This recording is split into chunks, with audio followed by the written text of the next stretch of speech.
दो गरीब जेठानी, तीन अमीर देवरानी। कौशल्या की 5 बहुएं थीं, जिनमें से 3 अमीर और 2 गरीब थीं। उसकी 3 अमीर देवरानी हमेशा अपनी दोनों गरीब जेठानियों के ऊपर बहुत हुक्म चलाया करती थी और हमेशा उनके ऊपर धौंस जमाया करती थी। अरे जरा देखो तो सही इन दोनों को, जब देखो आंसुओं की तरह काम करती रहती हैं। हरे कुछ काम ढंग से कर लिया करो। घर के अंदर कितनी धूल मिट्टी हो रही है, क्या तुम्हें दिखाई नहीं देता? मेघा, तुम ऐसा क्यों कहती हो? तुम मुझसे छोटी हो, उसके बाद भी तुम मेरे ऊपर इतने हुक्म चलाती हो। मेरी देवरानी हो ना कि मेरी जेठानी। ओह, देखो तो सही इन्हें कितने बोल निकल रहे हैं। अगर इतना बोलोगी तो तुम्हें पता है ना, हम तुम्हारी शिकायत माजी से लगा देंगे। उसके बाद जो तुम्हारे साथ होगा तुम सोच भी नहीं सकती हो। तुम इनके मुंह मत लगो, चलो हम दोनों घर के सारे काम कर लेते हैं। इन्हें तो वैसे भी कोई काम करने की आदत नहीं, क्योंकि अमीर बाप की बेटियां जो हैं। आरती और आनंदा दोनों ही घर के कामों में लग जाती हैं। वहीं उनकी तीनों अमीर कामचोर देवरानी आराम से टीवी के सामने बैठकर समोसे खा रही होती हैं। अरे यार, कितने दिन हो गए हैं हम लोग शॉपिंग पर नहीं गए। चलो ना शॉपिंग पर चलते हैं, थोड़ा सा मजा आ जाएगा। वैसे तुम सही कहती हो, चलो काफी समय से हम लोग शॉपिंग पर भी नहीं गए और बाहर से कुछ खाया भी नहीं है। आज हम लोग खूब मौज मस्ती करके आएंगे। पास तो बहुत सारे क्रेडिट कार्ड भी हैं और इसी बहाने में उन्हें इस्तेमाल तो कर लूंगी। ऐसा कहकर तीनों देवरानियां बाहर शॉपिंग करने निकल जाती हैं और बड़े बड़े शोरूम से कपड़े खरीदती हैं, जिसके चलते वो अपनी शॉपिंग में पूरे 50,000 रुपए खर्च कर आती हैं। अब वो घर लौटती हैं तो अपनी सास कौशल्या को अपना लाया हुआ सारा सामान दिखाती हैं। ये देखो माँ जी, मैं आपके लिए क्या लेकर आई हूँ, एक नई साड़ी। अरे आपकी दोनों बड़ी बहू तो कभी आपके लिए कुछ लेकर आती नहीं है, हमेशा इस घर में फोकट की खाती रहती हैं। कौशल्या साड़ी देखकर बहुत खुश होती है, जिसके बाद मेघा कौशल्या को एक प्यारे से झुमके देकर कहती है, ये देखिए माँ जी, मैं तो आपके लिए कानों के झुमके लेकर आई हूँ। पूरी मार्केट में ये झुमके कहीं भी किसी को नहीं मिलेंगे, क्योंकि ये मेरे डिजाइनर ने बनाए हैं। अरे वाह, क्या बात है, झुमकों के डिजाइन तो बहुत ही सुंदर है। इतने सुंदर डिजाइन तो मैंने आज तक नहीं देखी। वैसे तुम्हारा डिजाइनर बहुत ही अच्छा है, जो ऐसे अच्छे अच्छे डिजाइन बनाता है। मैं भी अगली बार उसी के पास जाऊंगी डिजाइनर झुमके बनवाने के लिए। अरे माँ जी, हम तो आपकी बहुएं ही हैं और हमारा आपके लिए करना पूरा कर्तव्य है। अगर हम आपके लिए नहीं करेंगे तो कौन करेगा? वैसे भी आपकी दोनों बड़ी बहुओं को आपकी तो बिल्कुल भी चिंता नहीं है। उन्हें तो कुछ बड़ी ही नहीं है। ना उनके ससुराल वाले आपको कुछ देते हैं और ना वो दोनों आपको कुछ देती हैं। हाँ बहू, ये तो तूने बिल्कुल सही बात कही। वैसे दोनों है ही ऐसी बहुत गरीब। पता नहीं क्या सोचकर मैंने अपने बड़े बेटे की शादी उन दोनों से करवा दी। इससे अच्छा तो मैं तुम जैसी अमीर बहुओं से शादी करवाती तो ही अच्छा होता। कौशल्या के इतना कहने के बाद कन्नू कौशल्या से कहती है, अरे माँ जी, हम बाजार में शॉपिंग करके आए, हम तो बहुत ज्यादा थक गए। इन दोनों से कहो ना, ये यहाँ बेफजूल में खड़ी हैं, हमारे लिए कुछ खाने को ही बना देंगी। तुम दोनों ने सुन तो लिया ही होगा। जाओ मेरी इन प्यारी बहुओं के लिए चाय नाश्ता बना कर ले आओ। मेरी बहू थक गई है, क्या तुम्हें दिखाई नहीं देता? ठीक है माँ जी, हम जाकर अभी बना लेते हैं चाय नाश्ता। आनंद और आरती दोनों ही रसोई में जाकर चाय नाश्ता बनाने लगती हैं। तभी आरती आनंदा से कहती है, आज अगर हमारे पास पैसे होते और हमारे माँ बाप अमीर होते तो हमारी भी इस घर में उतनी ही इज्जत होती जितनी हमारी देवरानियों की होती है। बिल्कुल सही कहती हो, काश हमारी भी इस घर में उतनी ही इज्जत होती जितनी हमारी देवरानी की होती है। सारा फर्क तो यही है कि हम गरीब और गरीबों की कोई इज्जत ही नहीं होती। आनंदा और आरती दोनों ही बहुत ज्यादा दुखी होते हैं। एक तरफ दिन रात उन दोनों की अमीर देवरानियां एक दिन घर में तीनों देवरानियां या मिलकर कौशल्या के जन्मदिन की तैयारियां कर रही होती हैं, जिसके चलते वो अपनी पुरानी साड़ियां निकाल कर लाती है और अपनी दोनों जिठानियों को देते हुए कहती है, देखो तुम दोनों इतनी गरीब हो कि तुम्हारी इतनी औकात नहीं कि तुम अच्छी साड़ियाँ खरीद सको, इसलिए हम तुम्हें अपनी पुरानी साड़ियाँ दे रहे हैं। आज रात के फंक्शन में हमारे कुछ अमीर मेहमान आने वाले, अगर तुम उनके सामने इस तरह गरीबों वाले कपड़े पहन लोगी तो हमारी बहुत बेइज्जती होगी। हाँ हाँ सही कहा, इसलिए तुम ये साड़ियाँ रखो और शाम के फंक्शन में इन साड़ियों को पहन लेना। और याद रहे, हमारे मेहमानों से थोड़ा दूरी बनाए रखना। वैसे तो हम चाहते ही नहीं कि तुम दोनों हमारे मेहमानों के सामने आओ, लेकिन अब तुम इस घर में रहती ही हो तो हम कुछ कर नहीं सकते, इसलिए जितना हो सके सबसे दूरी बनाकर रखना। वो तीनों आनंदा और आरती के सामने अपनी पुरानी साड़ियां और कुछ पुराने जेवर रखकर वहां से चली जाती हैं, जिसके चलते आनंदा और आरती दोनों को ही बहुत बुरा महसूस होता है। अब चाहे कुछ भी हो जाए, मैं इन साड़ियों और गहनों को नहीं पहनूंगी। तुमने बिल्कुल सही कहा, हमें इनके उतरे हुए कपड़े पहनने की कोई जरूरत नहीं। लेकिन तुम ही बताओ, अगर हम इन कपड़ों को नहीं पहनेंगे तो माँ जी हमें इस घर से बाहर निकाल देंगी और हमारे पास कोई ठिकाना नहीं है, हम कहाँ जाएंगे। तुम सही कहती हो, हमें ना चाहते हुए भी मजबूरन ये कपड़े पहनने ही होंगे। वो दोनों शाम के फंक्शन में अपनी देवरानियों की पुरानी साड़ी और पुराने जेवर पहनकर तैयार हो जाती हैं, जिसके चलते वो थोड़ी बहुत ठीक लगने लगती हैं। जैसे ही मेघा, शिल्पा और कन्नू उन दोनों को देखती हैं, वो उन दोनों के ऊपर ताने कस के उनके पास आ जाती हैं। देखा, हमारे दिए हुए कपड़े और हमारी उतरन में तुम कितनी अच्छी लग रही हो। वैसे भी अमीरों के कपड़े पहनकर अमीरों की तरह दिख तो जाओगी, लेकिन अमीरों की तरह रहना सहना कभी नहीं सीख पाओगी। तुम दोनों गरीब जितने भी अमीर हो, जैसे दिखने वाले कपड़े पहन लो, रहोगी तो गरीब ही, तुम्हारा कुछ नहीं हो सकता। ये सुनकर आनंदा और आरती को बहुत गुस्सा आता है, लेकिन वो उन तीनों से कुछ कह नहीं पाती। एक तरफ वो अपनी दोनों जेठानियां दोस्ती करके जाती हैं, तो दूसरी तरफ वो अपनी सास की बेइज्जती करने में भी कोई कसर नहीं छोड़ती। वो अपने सभी मेहमानों के सामने कई सारी ऐसी बातें बोल जाती हैं जिससे कौशल्या को बहुत छोटा महसूस होता है। ये सब आरती और आनंदा को बिल्कुल भी बर्दाश्त नहीं होता। सभी मेहमानों के सामने इन तीनों ने हमारी बेइज्जती की, इससे कोई फर्क नहीं पड़ता। लेकिन हमारी सास जैसी भी हो, हमारी सास है और एक माँ जैसी है, हम उनके खिलाफ एक शब्द नहीं सुन सकते। अब बहुत हुआ, आज उन्हें सबक सिखाना ही होगा। आनंदा और आरती दोनों सभी मेहमानों के साथ घूमना मिलना शुरू कर देती हैं, जिसके चलते सभी मेहमान उन्हें बहुत पसंद करते हैं। फिर वो दोनों अपनी सास के पास जाती हैं और सभी मेहमानों को अपनी तरफ आकर्षित करते हुए कहती हैं, जन्मदिन की हार्दिक शुभकामनाएं माँ जी आपको। आप बेशक हमारी सास हो, लेकिन हमेशा हमारी माँ की तरह ही रहोगी। हमारा आपके सिवा इस दुनिया में कोई नहीं है। और याद रखना, जिंदगी में कभी आपके साथ कोई ना भी हुआ तो आपकी दोनों बड़ी बहू हमेशा आपका साथ देंगी।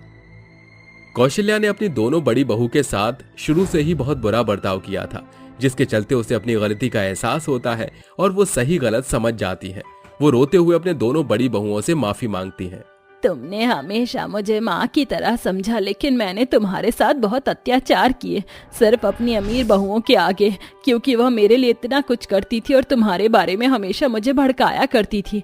आज मेरी आंखें खुली हैं। मेरी तीनों बहुएं जो कि बहुत अमीर हैं, वो मुझे तोहफों से खरीदती रहती थी, लेकिन उन्होंने कभी मेरी इज्जत करना नहीं सीखा और तुमने हमेशा मुझे इज्जत दी। मेरे लिए सही मायने में तुम ही मेरी सबसे अच्छी बहू हो। ऐसा कहकर कौशल्या अपनी दोनों बड़ी बहू को गले से लगा लेती है, जिसके चलते उसकी तीनों अमीर बहुओं को अपनी गलती का एहसास होता है। उस दिन से वो भी सुधर जाती है। अब कौशल्या अपनी पांचों बहुओं को एक समान इज्जत देती है और किसी को अमीरी और गरीबी में नहीं तोड़ती, जिसके चलते वो सभी एक साथ खुशी खुशी रहते हैं।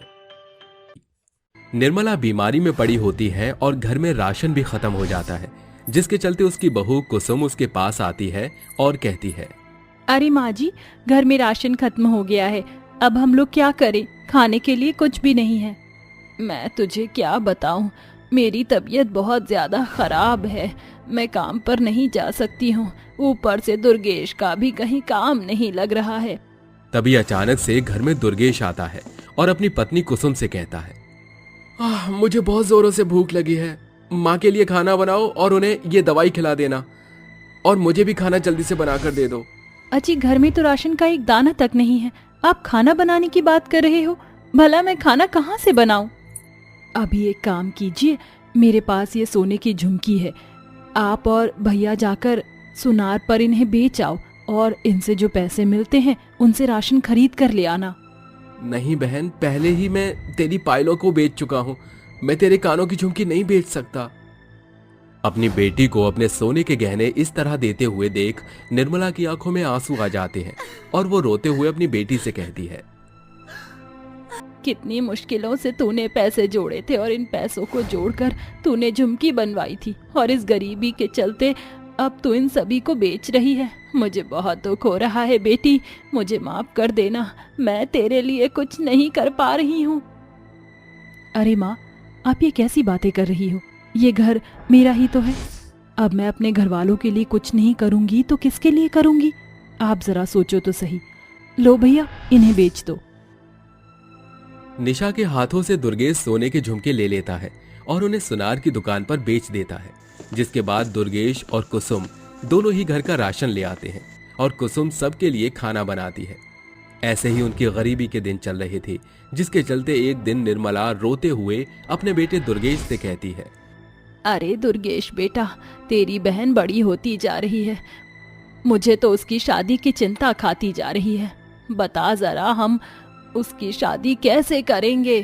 तुम चिंता मत करो, मैं मेहनत करूंगा और खूब कमा लूंगा, जिसके चलते मैं अपनी बहन की शादी जरूर करूंगा। ये सब कुसुम सुन लेती है, जिसके चलते वो अपने मन ही मन सोचती है, हाँ हाँ, आज तक मेरे लिए ना तो पायल बनवाई, ना ही सोने की झुमकी, और मेरे लिए तो कुछ किया ही नहीं। और अब ये मेरी कुंवारी ननद मेरे सर पर बैठी है। अब जो भी होगा तो इसी के लिए होगा, सारे पैसे तो इसी के ऊपर खर्च हो जाएंगे। आज मैं इनकी अच्छे से खैर खबर ले लूंगी। ऐसा सोचने के बाद कुसुम रात होने का इंतजार करने लगती है। जैसे ही रात होती है, वो अपने कमरे में दुर्गेश से कहती है, हाँ हाँ, अब तुम अपनी बहन की शादी भी कर लो। अरे आज तक तुमने मेरे लिए किया ही क्या है? जब देखो अपनी बहन और अपनी माँ की दवाइयों में ही लगे रहते हो। मेरे लिए तुम कब करोगे? अरे भाग्यवान, आहिस्ता बोलो, ऐसे क्यों बोल रही हो? अगर मेरी माँ और मेरी बहन ने सुन लिया तो उन्हें इस बात का कितना बुरा लगेगा। क्या सोचेंगे तुम्हारे बारे में? अरे जो सोचना है सोचने दो, मुझे किसी के सोचने से कोई फर्क नहीं पड़ता। मेरी बात सुनो, अगर तुमने अपनी बहन की शादी में एक फूटी कौड़ी भी लगाई तो मुझसे बुरा कोई नहीं होगा। ऐसा कहने के बाद कुसुम आराम से सो जाती है। जिसके बाद बेचारा दुर्गेश बहुत ज्यादा परेशान हो जाता है और वो पूरी रात भर अपनी बहन और अपनी माँ के बारे में सोचता रह जाता है। एक तरफ उसकी बहन होती है तो दूसरी तरफ उसकी पत्नी, वहीं दूसरी तरफ ये सारी बातें निर्मला भी सुन लेती है, जिसके चलते उसे भी बहुत दुख होता है। हे भगवान, ये कैसी जिंदगी है मेरी। एक तरफ मेरी बहू तो दूसरी तरफ मेरी बेटी। अगर ऐसा ही चलता रहा तो मेरी बेटी की शादी कभी नहीं हो पाएगी। मुझे कुछ तो करना ही होगा। अगले ही दिन से बेचारी निर्मला मजदूरी करने के लिए चली जाती है। एक तरफ उसकी तबीयत इतनी ज्यादा खराब होती है तो दूसरी तरफ उसे अपनी बेटी की शादी करने के लिए पैसा भी जोड़ना होता है। अगर मैं नहीं काम आऊंगी तो मेरी बेटी की शादी कैसे होगी? मुझे अपने शरीर पर कष्ट उठाकर अपनी बेटी के लिए पैसा जोड़ना ही होगा। वो दिन भर मेहनत करती है, जिसके चलते उसे शाम को 400 रुपए दिहाड़ी के मिल जाते हैं। वो उनमें से केवल 50 रुपए ही घर के खर्चे में इस्तेमाल करती है और बाकी के अपने पास जोड़ लेती है। धीरे धीरे ऐसे ही करते करते वो अपने पास कई सारे पैसे जोड़ लेती है। लेकिन इसी दौरान उसकी बहू कुसुम गर्भवती हो जाती है, जिसके चलते उसे घर में ढंग से खाने को भी नहीं मिल पाता। एक दिन वो बहुत ज्यादा गुस्से में अपने पति से कहती है, अरे जिसे देखो निशा की शादी के पीछे ही पड़ा है। मैं गर्भवती हूँ, मेरे पेट में इस घर की संतान है, कोई भी मेरे बारे में तो सोचता ही नहीं है। ऐसा कब तक चलता रहेगा? इस घर में मुझे ढंग से खाने को भी नहीं मिलता। कुसुम ऐसा अपने पति से चिल्ला चिल्ला कर कह रही थी। दुर्गेश उसे चुप करने की कोशिश करता है, लेकिन उसकी माँ और उसकी बहन ये सब सुन लेती है, जिसके चलते निशा अपनी माँ से कहती है, आप मुझे बाद में देख लेना, पहले भाभी के बारे में सोचना जरूरी है। वह गर्भवती है और सही बात है, उन्हें अच्छा खाने को मिलना तो चाहिए ही। लेकिन बेटी, अगर इस तरह रहा तो मैं तुम्हारी शादी कैसे करूंगी? जो पैसा मैंने जोड़ा है वह सारा पैसा मैं तुम्हारी शादी में ही लगाना चाहती हूँ। इस घर के वंश को चलाने वाली पीढ़ी को भाभी जन्म देने वाली है, इसलिए मेरे से पहले आपको मेरी भाभी के बारे में सोचना होगा। आप उन्हें अच्छा खाना खिलाओ और उनकी अच्छे से सेवा भी करो। निशा की बात सुनने के बाद निर्मला उसे मना नहीं कर पाती, जिसके बाद वो अपने कमाए हुए पैसों से घर का खर्चा सही से चलाना शुरू कर देती है और कुसुम को अच्छा अच्छा खाना भी खिलाती है। देखते ही देखते पूरे 9 महीने गुजर जाते हैं और वो दिन भी आ जाता है जिस दिन कुसुम अपने बच्चे को जन्म देने वाली होती है। मुझे बहुत ज्यादा दर्द हो रहा है माँ जी। दुर्गेश जी, मुझे जल्दी से हॉस्पिटल लेकर चलो। अरे बहू, चिंता मत कर, सब कुछ ठीक होगा और तू मेरे प्यारे नन्हे मुन्ने पोते को जन्म देगी। चल दुर्गेश, जल्दी से बहू को हॉस्पिटल ले चल। दुर्गेश और निर्मला दोनों ही कुसुम को हॉस्पिटल ले जाते हैं, जिसके बाद डॉक्टर तुरंत ही कुसुम को ओपीडी में ले जाते हैं। ओपीडी में ले जाने के बाद जैसे ही 2 से 3 घंटे बीतते हैं, डॉक्टर निर्मला और दुर्गेश के पास आते हैं और उनसे कहते हुए, मुझे बहुत दुख हो रहा है, लेकिन आपका आने वाला बच्चा अब इस दुनिया में नहीं रहा। यह डिलीवरी सक्सेसफुल नहीं गई। बच्चा पेट में पहले ही मर चुका था। यह सुनते ही दुर्गेश और निर्मला के पैरों तले जमीन खिसक जाती है। जब इस बात का कुसुम को पता चलता है तो वो फूट फूट कर रोने लगती है और अपने पति और अपनी सास से कहती है, ये सब मेरी ही करनी का फल मुझे मिल रहा है। मैंने हमेशा अपना ही स्वार्थ देखा, कभी भी अपनी सास और अपनी ननद के बारे में नहीं सोचा। मुझे मेरी गलती का एहसास है, मुझे माफ कर दीजिए माँ जी। नहीं बहू, तू ऐसा क्यों सोचती है? सब कुछ ठीक हो जाएगा। तू फिर से गर्भवती होगी और एक प्यारे से बच्चे को जन्म देगी। अपने बच्चे को गंवाने के बाद कुसुम को अकल आ जाती है। उस दिन के बाद से वो अपनी ननद के साथ और अपनी सास के साथ अच्छे से व्यवहार रखती है। अब वो किसी भी चीज में अपनी टांग नहीं अड़ाती, जिसके चलते निर्मला और दुर्गेश दोनों मिलकर पैसे जोड़ते हैं और निशा की शादी करते हैं। निशा, एक भाभी होने के नाते मैंने कभी कोई फर्ज नहीं निभाया। मैं हमेशा तुमसे जला करती थी, लेकिन आज मुझे बहुत पछतावा हो रहा है। तुम मुझे छोड़कर जा रही हो। तुमने हमेशा एक बहन की तरह मेरे साथ अच्छा व्यवहार रखा और मैं ये कभी समझ ना पाई, लेकिन आज मैं समझ गई हूँ। मैं माफी के लायक तो नहीं हूँ, लेकिन फिर भी हो सके तो मुझे माफ कर देना। अरे नहीं नहीं भाभी जी, ऐसा कुछ नहीं है। मैं हमेशा से आपको वही सम्मान देती थी जो आज भी देती हूँ, और आपको माफी मांगने की कोई जरूरत नहीं है। आपको अपने बच्चे के लिए सोचना जरूरी था। इस बात का मुझे कभी कोई बुरा नहीं लगा, और चिंता मत करो, आने वाले समय पर आप एक बहुत अच्छे बच्चे को जन्म दोगी। कुसुम और निर्मला दोनों ही निशा को खुशी खुशी विदा कर देते हैं। देखते ही देखते कुछ महीने बीत जाते हैं और दोनों नंद और भाभी गर्भवती हो जाती हैं। दोनों ही कुछ समय बाद स्वस्थ बच्चे को जन्म देती हैं। अब उनकी जिंदगी में सब कुछ धीरे धीरे ठीक हो जाता है और निर्मला भी अपनी बहू और अपनी बेटी को देखकर खुश रहने लगती है।